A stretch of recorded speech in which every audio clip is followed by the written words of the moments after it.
Muito bem. Nós terminamos, agora há pouco tempo, a leitura dos livros poéticos, não é verdade? Lemos lá Jó, Salmos, Provérbios, Eclesiastes e Cantares. Cantares é maravilhoso. É um livro poético e de sabedoria também, não é? É muito bonito você ler lá as declarações lá de Cantares e, no caso, os casados, não é? Um recitar para o outro, o pessoal já está, os casais já estão cutucando um ao outro aqui, ó, é isso aí. Ler junto a Bíblia é maravilhoso, e o livro de Cantares, para os casais, é especial. E tendo terminado esses livros poéticos, a gente passou por dois grandes livros que são uma síntese maravilhosa de sabedoria para nós, que é o livro de Provérbios e o livro de Eclesiastes. O livro de Provérbios, em especial, tem uma série de compilações, palavras de sabedoria de maneira resumida, que oferecem para nós, assim, pílulas de sabedoria, né? A gente poderia dizer assim. E um texto, assim, lá no centro do livro, me chamou muito a atenção, que é Provérbios 14, 15, que diz assim: o inexperiente acredita em qualquer coisa, mas o homem prudente vê bem onde pisa. Repito, Provérbios 14, 15. O inexperiente acredita em qualquer coisa, mas o homem prudente vê bem onde pisa. As orientações dos livros, da palavra inteira, da palavra de Deus inteira, mas em especial esses livros que lemos, Provérbios e Eclesiastes, né, elas têm um valor, adquiriram um valor especial nesse tempo que a gente está vivendo. Muita fake news, muitas notícias contrárias umas às outras. É difícil a gente saber o que é, o que não é. A gente precisa de um alto padrão para isso, um padrão de verdade, a palavra nos dá. E esse conselho aqui do livro de Provérbios nos ajuda no meio desse emaranhado de informações. O inexperiente acredita em qualquer coisa, mas o homem prudente vê bem onde pisa. Se torna ainda mais valioso esse conselho pelos problemas que a gente tem visto acontecer. Não é? Para exemplificar isso, eu quero contar uma história que eu vivi uns anos atrás com um amigo meu, que eu chamei de o fenômeno Olodum. Vocês conhecem o Olodum? Tem gente que de máscara, assim, mas eu estou vendo que está rindo, né? Quem conhece o Olodum, levanta a mão aí. Carnaval na Bahia, né? Foi coisa de anos e anos atrás, tempo fora da igreja, né? Só para, assim, vocês ficarem mais tranquilos, no primeiro culto tinha mais gente que conhecia o Olodum do que agora, tá? Então aqui parece que tem mais crente. Não, brincadeira, gente. Olha, mas esse grupo, para quem não conhece, é um grupo musical, um bloco de carnaval que tem lá um jeito muito especial de tocar suas músicas, um jeito de ser. Eles reúnem lá os instrumentos de percussão e, além de fazer o trabalho musical, o Olodum também mantém há alguns anos um trabalho social. Fazem caridade a pessoas que necessitam, sobretudo crianças. Então, eles ensinam música e atendem às necessidades das pessoas carentes, ok? Uns anos atrás, um amigo meu, também evangélico, liderança na igreja, ele soltou uma assim que me incomodou. Ele falou: olha, o Olodum tem feito mais pela sociedade do que a igreja. Eu falei: como que é isso? Não, é verdade, o Olodum tem feito mais pela sociedade do que a igreja. Eu fiquei com tanto incômodo, tá? Eu acho que foi até o Espírito Santo mesmo que me incomodou, e eu fui pesquisar mais sobre isso. Mas o que eles fazem e o que a igreja faz? E é claro que eu descobri algumas coisas que me levaram para perto da minha intuição mesmo, para aquilo que Deus já estava me falando. Ó, como é que pode um Olodum, um grupo, está fazendo mais do que a igreja? Bom, a questão é a seguinte: qual era a dificuldade? Quando, naquela época, 20 anos atrás, o pessoal via mais televisão, tá bem? Então vocês têm que relevar, não estava tão bem informado quanto a gente, todo mundo com smartphone e tal. Mas lá, antigamente, era muito veiculado, naquela época, na televisão, esse grupo. Aparecia o trabalho social deles, apareciam os trabalhos, as músicas, eles estavam aparecendo bastante. E acho que antes ainda, coisa de 20, acho que talvez mais, 30 anos atrás, um artista pop, o Michael Jackson, fez um clipe também com a participação deles. Então o grupo era super conhecido, tá bem? E aquele meu amigo falou, o Olodum faz mais pela sociedade do que a igreja, está fazendo mais do que a igreja. Aí eu fui ver o Olodum, ele recebia, gente, sem nenhum mérito, sem condenar o Olodum, pelo amor de Deus, tá bom? Eles têm o mérito do trabalho social que eles fazem, tá bom? Agora, por que eles apareciam tanto? Por que eles estavam assim em tantas propagandas? Porque havia uma série de pessoas associadas a eles que alavancavam a imagem deles, inclusive uma grande fundação cultural ligada a uma rede de televisão muito famosa. E aí nessa rede de televisão era propagandeado o grupo Olodum à torto e à direito, a todo momento, todos os dias tinha propaganda deles. E por conta da fundação cultural, provavelmente havia um incentivo fiscal, uma isenção de impostos para tal rede de televisão, para tal fundação, e que usavam a imagem do grupo Olodum para passar também uma imagem de bem comum, né? Nós somos uma rede social, uma rede de televisão preocupada com o bem comum, preocupada com o social, nós incentivamos a cultura, veja como nós somos bons. Então aquele grupo era usado, ele era alavancado na sua imagem, mas também aquela imagem vinha associada a um grupo de televisão, a uma fundação, a um artista pop.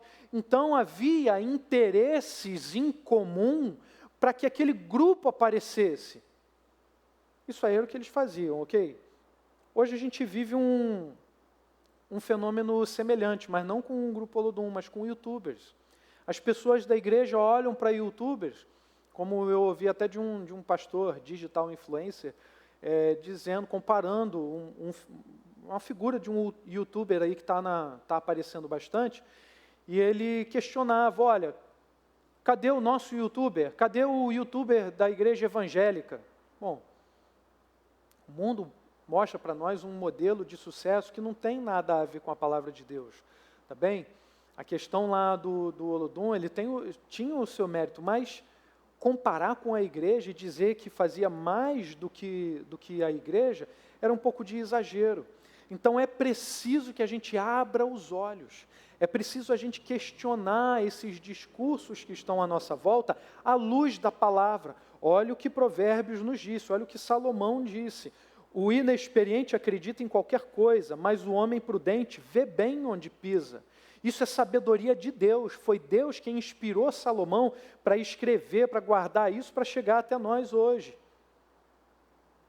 Então, você viu que tem um trabalho social, eu vi, né? Vi lá, o Olodum tinha lá seu trabalho social, tinha seu mérito, mas havia uma propaganda envolvida ali. E quem lida com propaganda, aliás, todo mundo já sabe disso, não só a pessoa que lida com propaganda, com marketing, mas algumas empresas, não vou entrar no mérito, né, ético dessa questão, mas o importante é que o produto seja vendido e que a marca seja falada e disseminada por todo mundo. E uma das coisas usadas como estratégia de marketing é a fofoca mesmo, é a treta. Sabe, aquela coisa como se dizia antigamente, falem mal, mas falem de mim. Porque algumas pessoas não têm a preocupação ética, né, com os valores, e aí a outra está falando, você viu aquele comercial? Que controvérsia, olha a treta, olha a fofoca. Vai ter pessoas que vão ouvir aquela coisa, a marca, um shampoo novo, um chocolate gostoso, que maravilha e tal. Então vai lá e compra. Isso pode acontecer. Então, para quem faz marketing, propaganda, não está muito preocupado assim com a questão ética, se aquilo vai ferir o valor de uma religião ou não vai. O negócio é, como alguns grupos de comediantes também fazem, né? A gente tem visto isso acontecer. Cria-se uma polêmica, faz a fofoca e a marca, o produto ou a pessoa, a personalidade, está na boca do povo. Então você acaba alcançando mais pessoas ainda que sequer imaginavam que aquele produto, marca ou pessoa existia. Então a gente acaba vendo essas movimentações e acha assim, puxa, isso é uma coisa boa, realmente. O Olodum faz mais pelo social do que a igreja. A gente aceita esses discursos. Realmente a igreja deveria ter um youtuber com milhões de inscritos, milhões de visualizações. Nós não temos isso. E aí a gente cai na armadilha de achar que a igreja está enfraquecida, que a igreja vai acabar. Eu fiquei muito feliz porque eu recebi no domingo passado uma confirmação dessa meditação toda através da própria boca do pastor Marcão. E eu creio que foi o Espírito Santo de Deus mesmo, quando ele falou do incômodo que gerou no coração dele, quando ele ouvia algumas lideranças, pastores até, reclamando, falando da noiva de Cristo, falando mal da noiva de Cristo.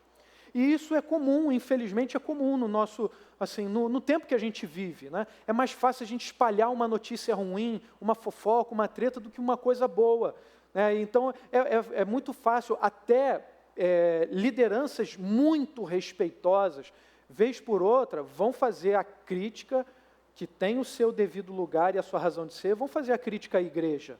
Mas algumas pessoas exageram, e aí acho que a gente tem que ser como o mundo. E aí quando a gente ouve esses discursos, a gente vê uma marca sendo disseminada, ou um influencer desse falando essas coisas, a gente acha que aquilo ali é verdade, que aquilo ali é muito bom. A gente tem essa tendência a assumir antecipadamente, sem qualquer evidência, que uma empresa, uma instituição é incorruptível, ela está fazendo uma coisa boa. A gente acredita que o Facebook é uma plataforma livre, que os conteúdos não são manipulados no YouTube, que as nossas conversas no WhatsApp, Telegram ou qualquer outra mídia estão todas protegidas. A gente acredita nessas coisas. Esse problema aí que eu estou narrando para vocês, ele ganha novos contornos quando a gente pensa que a igreja tem que se amoldar a esse padrão de sucesso, a esse novo padrão. E aí, nessa história que eu fui ver lá do Olodum, não bastava ver o que o Olodum fazia, mas eu tinha que ver o que a igreja estava fazendo. E para minha surpresa, realmente eu estava certo, porque foi o Espírito Santo de Deus que me falou. Não é o Olodum que faz mais do que a igreja, muito pelo contrário. A igreja, só a igreja cristã, há 2000 anos está aí fazendo obras sociais. O Olodum existe há quanto tempo? YouTube, quanto tempo que tem? E aí quando eu fui fazer essa pesquisa, e nesse momento, para preparar essa meditação, eu fui pesquisar de novo o que as igrejas estão fazendo. E aí eu me deparei com um livro muito interessante, Igrejas que Transformam, do Ed Stetzer e do Sérgio Queiroz. E como são dois pastores, um brasileiro e um americano, eles falam da igreja de um modo geral, mas o Sérgio Queiroz fala muito do nosso contexto brasileiro.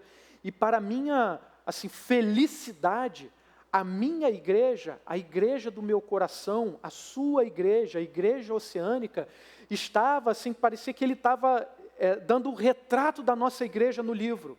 Porque a partir dos princípios bíblicos, ele demonstra e vai mostrando o que é uma igreja transformada, uma igreja transformadora, uma igreja fundamentada na Bíblia, uma igreja que espalha o Evangelho, uma igreja cuja preocupação é a missão, é evangelizar, é pensar as pessoas e espalhar o Evangelho.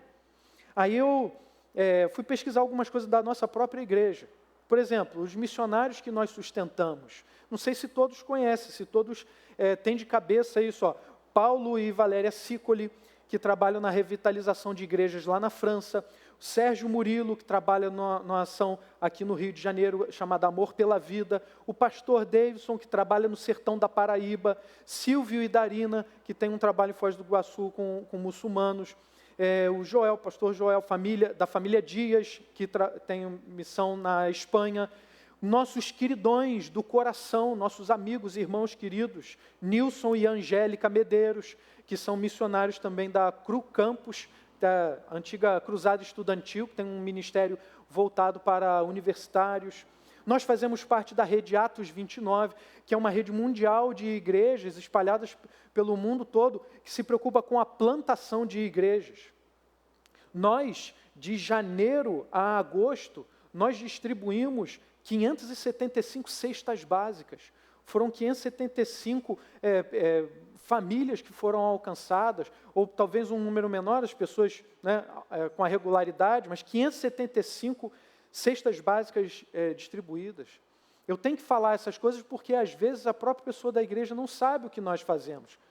E, às vezes, ouve um YouTube sem cérebro falar uma bobagem, fala que a igreja evangélica só tem gente que quer dinheiro, que rouba. Aí, os nossos jovens, que são os mais vulneráveis, as crianças, né, que ouvem, às vezes, está vendo uma brincadeira, vem um youtuber e fala um negócio desse, aí vai repetir isso, ele está crescendo ouvindo isso. Vocês, pais, nós pais, precisamos estar atentos ao que os nossos filhos têm visto na internet. Não deixe teu filho com a tela na mão, ali com o YouTube. Talvez você seja pai, está vendo aí, a criança está lá na aulinha do Kids, glória a Deus. Mas e durante a semana? O que ele tem visto?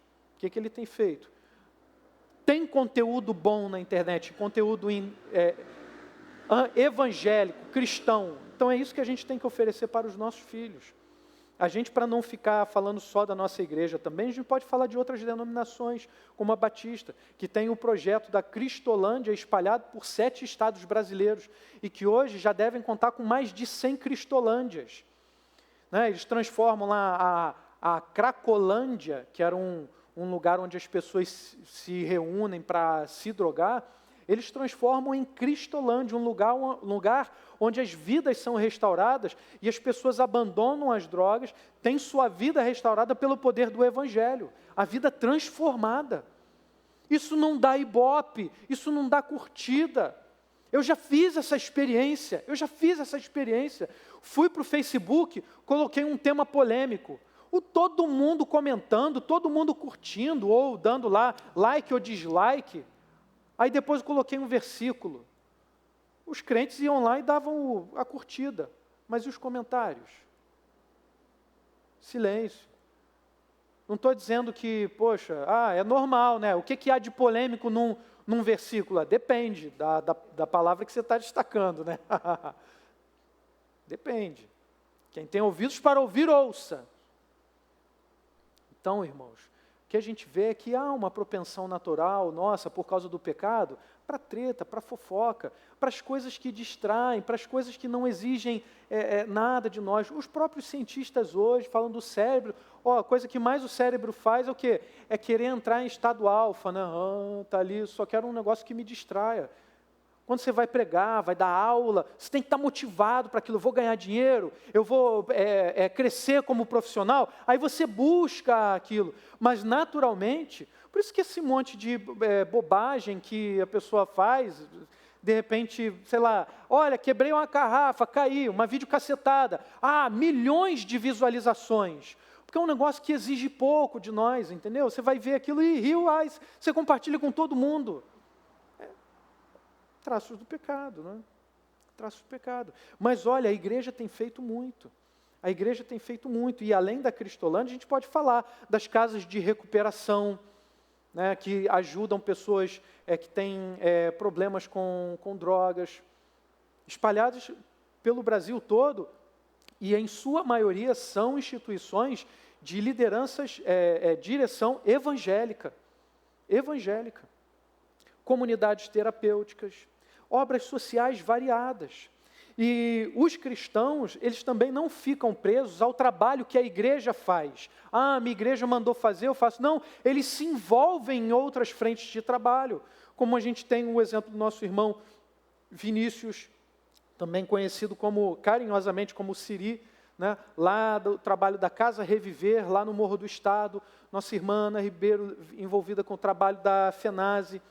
E a gente deve mencionar também várias outras obras que não ganham likes, que não ganham visualizações e nem comentários assim bonitos, mas que acontecem através das igrejas espalhadas pelo mundo todo. E aqui, no caso, né, aconselhamentos, discipulado, célula, aulas, ensaios do louvor, produção do culto, comunicação. Então a igreja trabalha muito mais do que qualquer grupo de música, do que qualquer youtuber, do que qualquer outra equipe. A igreja está fazendo muito mais Só que a gente não tem uma rede de televisão nos alavancando. No nosso caso, né? Tem outras igrejas que têm redes de televisão, tá bem? E eu não estou falando de uma só, tem outras e tem redes de televisão, tem várias, inclusive tem várias redes de televisão católicas, né? E de outras denominações evangélicas também tem. Só que isso não está na mídia, isso não está na boca do povo, né? Isso não traz curtida. E a gente também não está preocupado em criar polêmica. A gente não vai para a internet para ficar criando fofoca. Tem alguns que vão, que eu já vi. Tem alguns que vão. Mas a gente está preocupado em pregar o Evangelho, em anunciar a boa nova. E olha, se de todas essas obras que eu citei, se você acha que isso ainda é pouco, e até olhando para a nossa igreja, se você acha que o que a Oceânica faz é pouco, tenha certeza que Deus está incomodando você, é Deus quem está te chamando. Porque se você acha que é pouco, é porque Deus está falando para você vir, se engajar e fazer mais junto com a gente. Para a gente dobrar o número de cestas básicas que a gente vai distribuir, para a gente fazer uma obra melhor, para a gente multiplicar, dobrar o número de células, a gente dobrar o número de posts, comunicação, vai com calma, tá? Estou pedindo a Deus, tá? Dobrar o número de posts, vídeos que a comunicação faz, ajudar a multiplicar isso. E aí eu estou falando não só da comunicação, da gente espalhar isso. Você pegar um post, uma figurinha, um resumo da palavra, um resumo da mensagem, o link da célula, o link do culto, e espalhar, mandar para as pessoas. Esse grande recado que a Bíblia nos dá, e sobretudo aqui em Provérbios, se liga, acorda, abre os seus olhos. É o que Provérbios está falando. O inexperiente acredita em qualquer coisa, mas o homem prudente vê bem onde pisa. Provérbios 14, 15.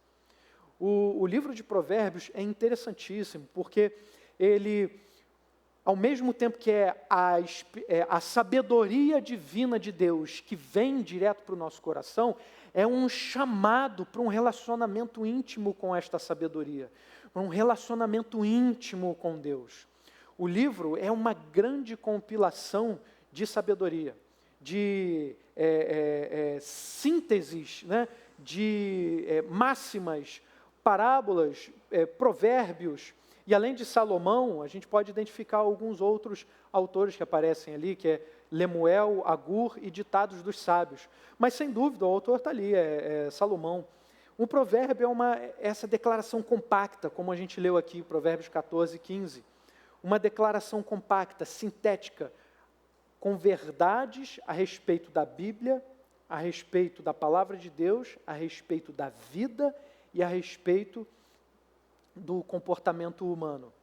Então vocês vão ver lá como é que você tem que se comportar com os seus amigos, com sua esposa, como é que tem que fazer com o marido, como é que você vai lidar com os negócios, como é que você vai lidar com o mundo. Então tem orientações para todas as situações.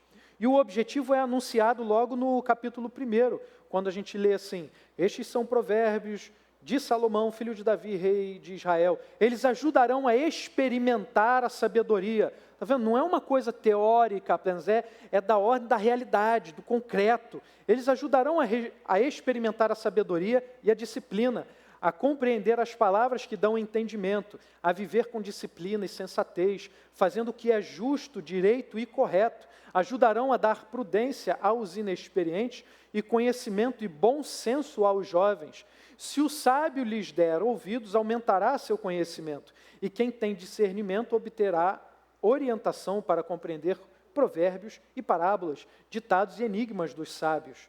O temor do Senhor é o princípio do conhecimento, mas os insensatos desprezam a sabedoria e a disciplina. A principal característica do livro de Provérbios é essa personificação da sabedoria. A sabedoria não é uma teoria, um negócio que você simplesmente lê ou uma fala. É uma pessoa, ela é personificada. E nós sabemos que a sabedoria de Deus, o verbo divino, a palavra de Deus é Jesus. E é maravilhoso a gente encontrar com Jesus no livro de Provérbios. Porque, além dessa personificação da sabedoria, o livro nos apresenta um caráter intimista, um chamado para esse relacionamento próximo, íntimo, com Jesus, com a palavra, com a sabedoria de Deus.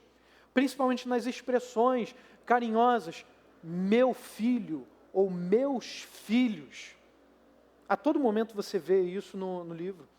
Então a gente pode dizer que há um chamado pessoal da sabedoria divina para que a gente tenha essa proximidade, esta intimidade com a sabedoria de Deus, com o próprio Deus, para que a gente viva bem, E daí eu quero destacar 3 aprendizados, 3 lições para a gente. Em primeiro lugar, a verdadeira sabedoria vem de Deus. A verdadeira sabedoria vem de Deus. Como a gente bem leu, o inexperiente acredita em qualquer coisa, mas o homem prudente vê bem onde pisa. A única fonte de sabedoria é o Senhor. Então creia em Deus, creia na palavra, creia em Jesus. É o que Jesus fala lá em João 14, verso 1. Não se perturbe o coração de vocês. Creiam em Deus, creiam também em mim. Gente, não se perturbe o seu coração, não fique preocupado com o número de inscritos de um youtuber, com o número de visualizações, milhões de likes, e nem se preocupe com os dislikes. Creia em Deus, creia em Jesus, somente isso. Ele é a única fonte de sabedoria. Deus não faz fake news, nenhuma sequer. A pessoa prudente não acredita em qualquer coisa, ela é cautelosa, ela não aceita um discurso, mesmo que seja um discurso bonito e coerente. E como é que isso é possível? A gente precisa de um padrão sólido, seguro, verdadeiro, para que qualquer coisa que a gente ouvir seja peneirada pela lente da verdade, né? Seja peneirada, seja passada pelo crivo de uma análise crítica, mas a gente precisa de um padrão de verdade. Essa é a palavra de Deus, é o próprio Deus. Então creia nele. A gente só tem como descobrir que algo é falso ou verdadeiro comparando com o verdadeiro. E nesse tempo que a gente recebe tantas informações e tão rápido, e uma quantidade imensa de informação é produzida, é fundamental que a gente saiba discernir. Então seja cauteloso, seja prudente. Creia em Deus, porque a verdadeira sabedoria só vem de Deus. Segundo aprendizado, segunda lição, Deus e a sua palavra são os melhores guias. Não há outro guia melhor. Deus e a sua palavra são o único padrão, é a única régua de medida de verdade. Como a gente leu em Provérbios 14, 15, a pessoa prudente, ela vê bem onde pisa. Ela não se atira em qualquer situação. E em Provérbios, no capítulo 4, verso 25 a 27, a gente lê ainda mais. Olhe bem para a frente, mantenha o olhar fixo no que está adiante de você. Veja bem por onde anda, e seus passos serão seguros. Não se desvie nem para a direita, nem para a esquerda. Afaste os seus pés da maldade. Vocês notaram que há uma relação direta entre o nosso olhar e o caminho que a gente percorre? Onde nós fixamos o olhar é para aonde nós vamos. Então fixe o olhar em Jesus. É Ele que está diante de nós. É a sabedoria de Deus, é o próprio Deus que está diante de nós. Então não há outro guia melhor do que a própria palavra do Senhor. Como a gente sabe muito bem, João 14, 6, respondeu Jesus: eu sou o caminho, a verdade e a vida. Ninguém vem ao Pai a não ser por mim. Não há outro nome, não há outro caminho, não há outro guia. Somente Deus, a sua palavra, somente Jesus Cristo. E a terceira lição, somente o Evangelho pode abrir nossos olhos, somente o Evangelho pode abrir nossos olhos. E aí eu lembro a vocês da história de transformação de uma pessoa que teve os seus olhos abertos pela palavra, por Jesus, pelo Evangelho. uma transformação incrível, espetacular. Eu estou falando de Saulo de Tarso, que a gente lê lá no capítulo 8 de Atos, que testemunhou a morte de Estevão e teve lá prazer naquela situação, naquela cena. No capítulo 9 de Atos, verso 1 e 2, o texto ainda nos diz assim sobre Saulo, nesse momento no texto chamado de Saulo. Enquanto isso, Saulo ainda respirava ameaças de morte contra os discípulos do Senhor. Dirigindo-se ao sumo sacerdote, pediu-lhe cartas para as sinagogas de Damasco, de maneira que, caso encontrasse ali homens ou mulheres que pertencessem ao caminho, pudesse levá-los presos para Jerusalém. Olha o que o texto diz sobre Saulo, ainda não convertido. Ele respirava ameaças de morte contra os discípulos do Senhor. Saulo, naquele momento, Paulo era tomado de ódio pelos cristãos. Ele estava completamente cego espiritualmente. E a gente sabe que nessa história ele ainda fica cego fisicamente.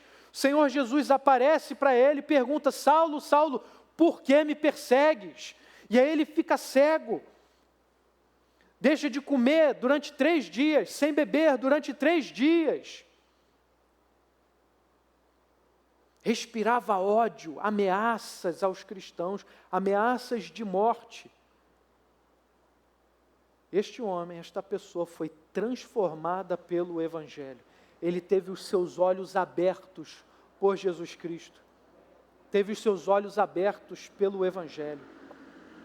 Deus escolheu uma pessoa, Ananias, cujo nome é Deus é gracioso. E falou com Ananias para que ele fosse até Paulo, impusesse as mãos sobre ele, orasse e curasse Saulo. E assim Ananias o fez. Paulo foi curado e passou a testemunhar que Jesus é o Filho de Deus. E de perseguidor, daquele ódio que ele tinha aos cristãos, ele passou a ser perseguido, a testemunhar do amor de Deus. Em vez de viver no ódio, vivia agora no amor de Deus, espalhando a mensagem e anunciando: o Senhor Jesus é o Filho de Deus, Ele é o Messias esperado. Somente o Evangelho pode abrir nossos olhos. Somente o Evangelho pode fazer a transformação que as pessoas precisam. E daí eu queria que você se comprometesse com essas aplicações, com as ações que nós precisamos empreender a partir disso que aprendemos na Palavra de Deus. Vamos às aplicações. Seja prudente, a primeira delas. Suspeite, desconfie. Lembre-se o que disse Provérbios 14:15. O inexperiente acredita em qualquer coisa, mas o homem prudente vê bem onde pisa. Como a gente ouve do próprio apóstolo Paulo escrevendo aos Tessalonicenses a seguinte orientação, inspirada por Deus. 1 Tessalonicenses 5, verso 21. Não tratem com desprezo as profecias, mas ponham à prova todas as coisas e fiquem com o que é bom. Afastem-se de toda forma de mal. O que nós vemos aqui? Examinai tudo, retende o que é bom. Examinar é colocar à prova, coloque à prova tudo. Então suspeite, questione, critique, não aceite qualquer discurso aí do mundo dizendo que a igreja não faz nada, que a igreja é irrelevante, que os evangélicos só se envolvem em bobagem. Não aceite isso. Vá procurar, vá pesquisar. Eu sei que dá trabalho, mas o fruto do seu trabalho vai edificar a sua vida e vai edificar a vida de muita gente. Quantas pessoas que de repente nunca se deram ao trabalho de saber que a igreja faz tudo isso que a gente falou aqui, que a igreja oceânica sustenta todos esses missionários, e se vocês estão lembrados, Deus nos abençoou tanto que nós dobramos as ofertas a esses missionários, nesse momento de pandemia, nesse momento que vários de nós temos passado dificuldades, o Senhor nos abençoou para que nós dessemos uma oferta dobrada. Não é? Glória a Deus! É Deus fazendo a obra através de nós. Então, quando você ouvir falar mal de Jesus, da igreja, da palavra de Deus, da Bíblia, como tem um monte de gente que não lê Bíblia e fala que na Bíblia tem mentira, mas não aponta uma mentira para você, porque não lê a Bíblia, não acredite nisso, questione, seja prudente, desconfie. E a segunda aplicação, olhe para Jesus, como nós cantamos, né? Olho para o alto, de onde vem a minha inspiração para viver. Olho a palavra, espero a direção que vem de Deus, pois sei em quem confio e o Espírito me guiará. Aleluia, glória a Deus. Que alegria, não é? Deus criar essa poesia no coração dos irmãos e ainda colocar música. Como o Salmo 121 disse, levanto os meus olhos para os montes e me pergunto de onde me vem o socorro. O meu socorro vem do Senhor, que fez os céus e a terra. Que maravilha! Nosso socorro vem do Senhor. Então olhe para Jesus, olhe para o Senhor. Como diz Provérbios 4:25, né? Olhe sempre para frente, mantenha o olhar fixo no que está adiante de você. Diante de nós está Jesus. É a luz do mundo, é o caminho, é a verdade, é a vida. Olhe somente para Cristo. E aí um momento nostalgia. Um hino antigo, para completar essa parte aqui de olhar para Cristo. Um hino antigo, lá do meu tempo, 100 anos atrás. Dizia assim: olhando para Cristo, grande autor da salvação, prossigo, pois avisto soberano galardão, de Deus ministro, me revisto do poder do meu Senhor, para servi-lo com todo ardor. Glória a Deus. Agora foi o contrário do primeiro culto. Muito bom, nós vibramos, né? Aqui no primeiro culto, o pessoal falou, você deu mais ênfase no hino. E aí o pessoal vibrou no hino da igreja, no hino não, no louvor da igreja, o pessoal deu aquela vibrada, mas no hino do cantor cristão, o pessoal vibrou mais. É porque o pessoal mais maduro vem no primeiro culto. A garotada que está aqui não sabe o que é isso, cantor cristão, né? Deve ter aprendido mais 4 palavras novas aqui, né? Galardão, ministro, servi-lo, ardor, né? O que significa ministro? Não tem nada a ver com STF, pelo amor de Deus. Nada a ver. Enfim, meus irmãos, olhando para Cristo, o que você vai fazer? Seja a presença de Jesus no mundo. Seja a presença de Jesus no mundo. Nós somos imitadores de Jesus. Não há youtuber, influencer na face da terra que seja exemplo melhor do que Jesus. Não há ninguém. Então você tem que ser para o mundo a imagem viva de Jesus. Seja Jesus no mundo. Não se preocupe com likes nem dislikes. Preocupe-se em ser como Jesus. Imagine se cada cristão, sendo como Jesus no mundo, ganhasse pelo menos uma alma para Jesus. Imagine se cada um de nós fizesse isso. Até o final do ano nós conseguiríamos dobrar esta igreja. O número de pessoas louvando essa igreja. Se Deus assim direcionasse essas pessoas para cá, não é? Mas digo que você que está aí em casa, que não conhece a nossa igreja, se Deus estiver te direcionando para cá, tenha a certeza que é o melhor lugar onde o seu coração pode estar. Porque a igreja oceânica tem a vocação de conquistar os nossos corações para Jesus. Tenha certeza, você que está vendo a gente de casa, tenha a certeza. A nossa relação aqui com Jesus na igreja é uma coisa assim tão comovente que a gente vê. É até difícil a gente se mudar e tomar certas decisões na nossa vida que podem nos levar para longe desta igreja aqui. Porque Deus nos chamou para uma obra, para sermos como Jesus no mundo. Porque o mundo está sedento, o mundo precisa de Jesus, o mundo precisa de nós. Tal como aconteceu com os 2 cegos de Jericó, como aparece lá em Mateus 20. O Senhor Jesus era assim, preso lá pela multidão, não estava conseguindo se mover, aí ele ouve Os 2 cegos gritarem: Senhor, filho de Davi, tende misericórdia de nós. A multidão falou: fica quieto, cala a boca. E aí Jesus queria saber quem é que falou isso. Jesus, parando, chamou eles e aí perguntou: o que vocês querem que eu faça? Eles responderam: Senhor, queremos que se abram os nossos olhos. Jesus teve compaixão deles, tocou nos olhos deles e imediatamente eles recuperaram a visão.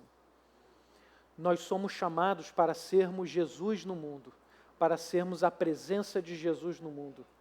Viva como Jesus e abra os olhos do mundo por meio do Evangelho. Esse é o nosso chamado. Amém? Ore comigo nessa hora. Bendito Deus, soberano Pai, tenha misericórdia de nós que fracos precisamos tanto da sua ajuda, Senhor, tanto do seu auxílio. Nós te pedimos perdão porque provavelmente temos sido negligentes em pregar o Evangelho, Pai, e anunciar a boa obra, a boa palavra, a boa notícia, em anunciar Jesus. Mas dá-nos força e saúde, Pai, para que a gente anuncie. Ajuda essa tua igreja toda a estar envolvida em disseminar a tua palavra e em ser Jesus para o mundo. Ser a imagem de Jesus para o mundo, a presença viva de Jesus para o mundo. Porque o mundo tem sede e fome, e a sede e fome que eles têm é de Deus, sede e fome da salvação e vida eterna. Eles ainda não sabem como identificar isso, Pai, mas envia a tua igreja, envia cada um aqui para falar, Senhor, para pregar o Evangelho, e assim abrir os olhos do mundo, Pai, em nome de Jesus, Senhor. Amém. Amém.